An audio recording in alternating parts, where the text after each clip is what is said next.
In this video, we'll show you how to restore the default user account picture in Windows 10. For example, you might have set a custom picture and want to go back to the original one.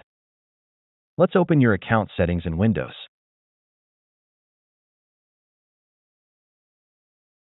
Under Create Your Picture, click Browse for one to choose a new picture for your account.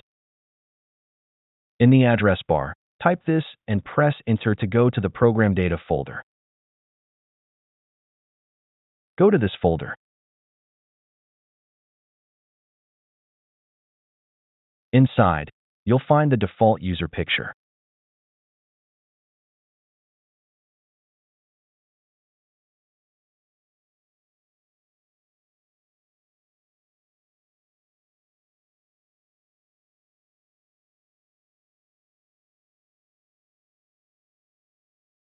That's it.